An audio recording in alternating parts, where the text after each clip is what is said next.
Λοιπόν, ήρθε η ώρα όμως να, όπως σας είχαμε ανακοινώσει και στην αρχή της σημερινής εκπομπής, είστε σωστά συντονισμένοι εδώ στον Εύρυπο και στους 90, 10 με 12 η ώρα του πολίτη. Νίκης Μπιλήρη και Εφη Ντίνη μαζί σας, στον πιο δυνατό περιφερειακό σταθμό του ραδιοφώνου, που δεν είναι άλλος βέβαια από τον Εύρυπο και τους 90. Πάμε όμως να καλημερίσουμε στην άλλη άκρη της τηλεφωνικής μας γραμμής. Έχουμε τον πρόεδρο του κόμματος Τελεία, τον κύριο Απόστολο Γκλέτζο. Κύριε Γκλέτζο, καλή σας ημέρα. Καλημέρα, σας ευχαριστώ πάρα πολύ για τη φιλοξενία. Να ξεκινήσουμε κατά πρώτον από τον τίτλο που δώσατε στο κόμμα. Τελεία λέτε. Προφανώς αντιλαμβανόμαστε όλοι ότι έχετε κουραστεί κι εσείς από όλα όσα συμβαίνουν στη χώρα τα τελευταία χρόνια. Κάπως έτσι το συνδυάσατε. Πώς επιλέξατε? Δυστυχώς δεν σας ακούω. Δυστυχώς. Λέω τώρα μας ακούτε καλύτερα? Πώς επιλέξατε, λίγο καλύτερα, ναι, λίγο καλύτερα. Πώς επιλέξατε λοιπόν να δώσετε την ονομασία Τελεία στο κόμμα το οποίο δημιουργείτε? Είναι αυτό ακριβώς που λέει. Θέλουμε να βάλουμε μια τελεία σε όλο αυτό το κακό που συνέβη τα τελευταία 30-35 χρόνια στην Ελλάδα. Μια πολιτική μαφία μας χώρισε σε πράσινος και μπλε και εκεί πάνω, κοροϊδεύοντας και κλέβοντας και λαιλατώντας τις ψυχές και τις περιουσίες μικρές και πολύ μεγάλες έως και ελάχιστες φτωχές περιουσίες των Ελλήνων, αυτοί έφτιαξαν καριέρες και περιουσίες. Πρέπει να βάλουμε μια τελεία σε αυτό και να πάμε παρακάτω. Θα διαρωτάτε κανείς ότι τα τελευταία χρόνια έχουν σχηματιστεί πάρα πολλοί κομματικοί σχηματισμοί. Προφανώς η αναγκαιότητα της όλης της κατάστασης και της αλλαγής είναι αυτό που το έχει επιφέρει. Δεν πιστεύετε ότι θα μπορούσατε να συνυπάρξετε με κάποιους από τα κόμματα τα μικρότερα, τα οποία ήδη κάνουν μια προσπάθεια και αυτά να μπουν στη Βουλή? Το ψάξαμε αυτό και το διερευνήσαμε, αλλά βλέποντας τα βιογραφικά μεγάλων και μικρών κομμάτων και κάποιων κομμάτων τα οποία είναι αρκετά μικρά και φέρουν το βιογραφικό του αρχηγού και των στελεχών, είδαμε ότι δεν μπορούμε να συνυπάρξουμε, γιατί πραγματικά αυτά τα βιογραφικά είναι ελλειπέστατα. Μάλιστα. Να πω ότι ήδη έχετε δηλώσει σε συνεντεύξεις που έχετε δώσει ότι το δικό σας κόμμα δεν είναι ένα κόμμα διαμαρτυρίας τη δεδομένη στιγμή. Είναι ένα κόμμα που έρχεται με συγκεκριμένο πρόγραμμα. Απολύτως συγκεκριμένο πρόγραμμα για όλα τα χαρτοφυλάκια, ξεκινώντας από τον αγροτικό τομέα, από τον πρωτογενή τομέα. Μιλάμε για 40 δις ευρώ ότι ξοδεύουμε το χρόνο για τρόφιμα. Αυτά μπορούμε να τα παράξουμε.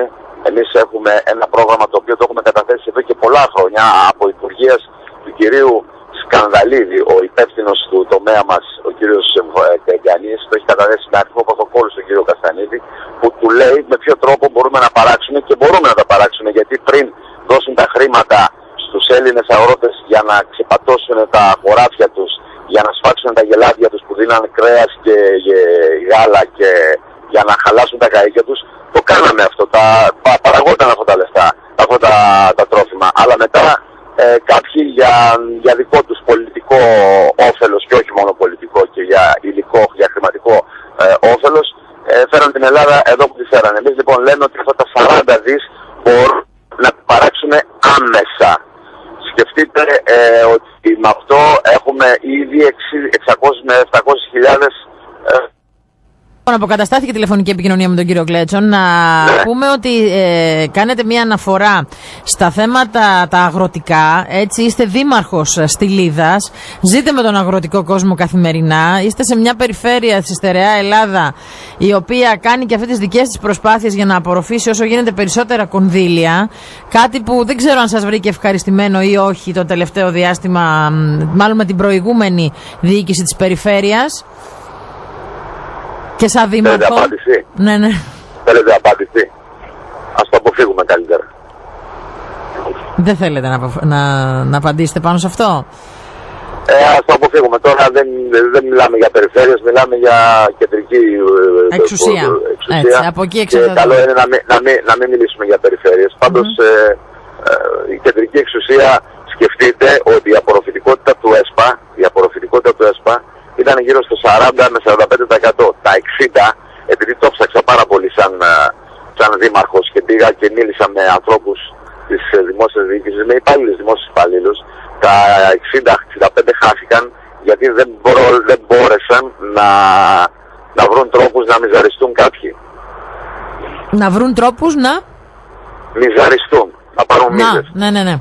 Και προτίμησαν η χώρα τους να χάσει τόσα δις ευρώ από τα λεφτά του ΕΣΠΑ, γιατί δεν μπόρεσαν να βρουν τρόπο να πάρουν αυτή τις μίζες τους. Πώς αντιμετωπίζουν τον Απόστολο Γλέτζο οι δημότες Στυλίδας μετά την απόφαση που πήρε? Είδαμε ότι ήσασταν μπροστάρις και στις κινητοποιήσεις που έγιναν στα διόδια. Διεκδικείτε με ένα δικό σας τρόπο και μαχόμενος, θα έλεγε κανένας, και στο πεζοδρόμιο μαζί με τους δημότες. Πώς είδαν οι δημότες το δήμαρχό τους την υποψηφιότητα, μάλλον την ίδρυση του κόμματος από εσάς? Κατάλαβα. Λοιπόν, οι δημότες όταν ξεκινήσαμε πήραμε το Δήμο, πήραμε ένα Δήμο με 3.400.000 μαύρη τρύπα, με 2 εκατομμύρια δάνεια τα οποία δεν εξυπηρετιόταν και με 0 μελέτες για το ΕΣΠΑ. Αποδώσαμε στα 3,5 χρόνια έναν Δήμο που δεν χρωστάει τίποτα. Τα δάνειά του πληρώνονται στην ώρα τους και πήραμε 30 εκατομμύρια ΕΣΠΑ, από τα οποία τα 12 ήδη έχουν απορροφηθεί. Με αποτέλεσμα να πάρουμε στις προηγούμενες εκλογές, τις αυτοδιοικητικές, ένα 68%. Τώρα, με δεδομένο ότι εγώ δεν θα φύγω από δήμαρχος, θα είμαι δήμαρχος, και κάνοντας αυτή την προσπάθεια για να βάλουμε, να μπούμε στην Ελληνική Βουλή και να κάνουμε κάτι για την πατρίδα και για βεβαίως το Δήμο, είναι όλοι στο πλευρό. Λοιπόν, γιατί είσαστε ένας άνθρωπος ο οποίος έχει τουλάχιστον την εμπειρία της αυτοδιοίκησης, έτσι, και γνωρίζει σε βάθος τα θέματα. Πιστεύετε ότι μπορεί να δοθεί άμεση λύση σε αυτά που πρεσβεύει ο ΣΥΡΙΖΑ τη δεδομένη στιγμή? Νομίζετε ότι μπορούν να υλοποιηθεί το πρόγραμμα του ΣΥΡΙΖΑ? Και το ρωτάω για το ΣΥΡΙΖΑ, διότι έχει ένα προβάδισμα στις δημοσκοπήσεις. Σας πείθουν τα λεγόμενα του κυρίου Τσίπρα, που γνωρίζοντας εκ των έσω το τι γίνεται στη χώρα? Κοιτάξτε να δείτε, ο κύριος Τσίπρας και ο ΣΥΡΙΖΑ ασχολούνται με θέματα που δεν θα πρέπει να ασχοληθούν τόσο πολύ. Δηλαδή δεν είναι το θέμα μας να πάμε πάλι να παζαρέψουμε ή να μας κουρέψουν τα δάνεια κτλ. Πρέπει να φτιάξουμε πρώτα τη χώρα. Πρέπει η χώρα να σταθεί στα πόδια της. Πρέπει να τελειώνουμε με τη διαφθορά. Να τελειώνουμε με τη διαφθορά, να διοικήσουν ανιδιοτελείς άνθρωποι. Αυτό είναι και το μεγαλύτερο, αν θέλετε, οικονομικό προβάδισμα, το να διοικήσουν ανιδιοτελείς και να υπάρχει πολιτική βούληση. Από εκεί και πέρα όλα μπορούν να γίνουν. Με τους ξένους οι διαπραγματεύσεις μπορούν να γίνουν. Αν ξεκινάει να κάνει διαπραγματεύσεις με μια διεφθαρμένη χώρα και με διεφθαρμένους αυτούς που θα κάνουν τις διαπραγματεύσεις, τότε ξεκινάει από λάθος. Επίσης ο κύριος Τσίπρας έχει πει προς την Πρωθυπουργία πράγματα τα οποία τον καθιστούν επικίνδυνο και ανεπαρκή. Και γι' αυτό δυστυχώς, αλλά δεν βλέπω ότι είναι η καλή επόμενη μέρα. Είναι η επικίνδυνη επόμενη. Θα είναι η επόμενη μέρα, αυτό είναι σίγουρο. Αλλά δεν είναι η καλή επόμενη μέρα. Είναι η επικίνδυνη και με πολλά ερωτηματικά επόμενη μέρα. Από τα λεγόμενά σας αντιλαμβάνεται κανείς ότι σε περίπτωση που σας ζητούσε συνεργασία, σε περίπτωση που η Τελεία θα έμπαινε στη Βουλή και σας ζητούσε συνεργασία ο κύριος Τσίπρας, φυσικά και δεν θα μπορούσατε να πάτε μαζί του? Θα μπορούσα να δώσω ψήφο ΣΥΡΙΖΑ, αυτό σίγουρο. Ψήφο ανοχής λέγοντας εννοείται ότι αλλαγή προσώπων, να μην είναι δηλαδή πρωθυπουργός Ψήφο ανοχής στο ΣΥΡΙΖΑ, αλλά με πρωθυπουργό κοινής αποδοχής. Εμείς έχουμε ήδη προτείνει τον κύριο Δραγασάκη. Αν έχουν κάποιον άλλον, το συζητάμε και αυτό. Άρα μιλάτε για κυβέρνηση εθνικής συνεργασίας? Ορίστε. Άρα μιλάτε, λέω, για κυβέρνηση εθνικής ενότητας? Αυτό θα ήταν το καλύτερο, αλλά δεν μιλώ μόνο γι' αυτό. Μιλώ για το ΣΥΡΙΖΑ να κάνει κυβέρνηση, να φτιάξει κυβέρνηση, άλλα μικρά κόμματα από πίσω, ενδεχομένως και εάν κατορθώσουμε να μπούμε στην Βουλή, να δώσουμε ψήφο ανοχής, αλλά με άλλον πρωθυπουργό, γιατί ο κύριος Τσίπρας το χάσει. Να ρωτήσω κάτι άλλο θα ήθελα, κύριε Γλέτζο.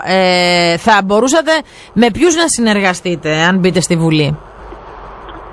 Σας είπα, όχι με τον κύριο Τσίπρα σαν πρόσωπο, όχι με τον τη Νέα Δημοκρατία. όχι με τον κύριο Βενιζέλο σαν πρόσωπο, όχι με τον κύριο Γεώργιο Παπανδρέου σαν πρόσωπο, με τη Νέα Δημοκρατία, με το μέτρο, με το αρχαίο μέτρο, το μη χείρον βέλτιστο, και ξέροντας τι έχει κάνει, τα πόσα κακά έχει κάνει η Νέα Δημοκρατία σε αυτόν τον τόπο, το μη χείρον βέλτιστο, γιατί αυτός ο τόπος πρέπει να κυβερνηθεί. Αν η Νέα Δημοκρατία είναι πρώτο κόμμα, θα δώσουμε εκεί ψήφο ανοχής. Τι έχει να περιμένει ο κόσμος από την τελεία, γιατί πρέπει να ψηφίσει την τελεία ο κόσμος σε αυτή την εκλογική αναμέτρηση της Κυριακής? Η τελεία έχει ένα βιογραφικό, το οποίο είναι βιογραφικό του επικεφαλής και των στελεχών, οι οποίοι έχουν κύκλο δουλειάς, έχουν δουλέψει όλοι, έχουν κύκλο ζωής και εντιμότητας, και αν θέλετε έχουν οι περισσότεροι από εμάς και ένα κύκλο διοίκησης. Αυτοί που μας διοίκησαν τα τελευταία χρόνια, τα τελευταία 40 χρόνια, και αυτοί που θέλουν να μας διοικήσουν δεν έχουν δουλέψει περισσότερο στη ζωή τους, δεν έχουν ένσημα, δεν έχουν ιδρώσει, δεν έχουν καμιά σχέση με διοίκηση και βρέθηκαν να είναι υπουργοί και πρωθυπουργοί. Οι περισσότεροι από αυτούς. Μου δίνετε τώρα... με τα γνωστά αποτελέσματα, θα μου επιτρέψετε να πω. Μου δίνετε τη σκητάλη τώρα να αναφερθώ στο ψηφοδέλτιο το δικό, στο οποίο είναι πλουραλιστικό, θα έλεγε κανείς. Πλουραλιστικό σε ό,τι έχει να κάνει με τα πρόσωπα και τις επαγγελματικές. Πλουραλιστικό. Πλουραλιστικό. Ναι. Έτσι, έχετε επιλέξει πρόσωπα από όλες τις κοινωνικές βαθμίδες. Έχετε επιλέξει πρόσωπα από όλους σχεδόν τους επαγγελματικούς χώρους. Δηλαδή, βλέπουμε και ανθρώπους γιατρούς, δικηγόρους.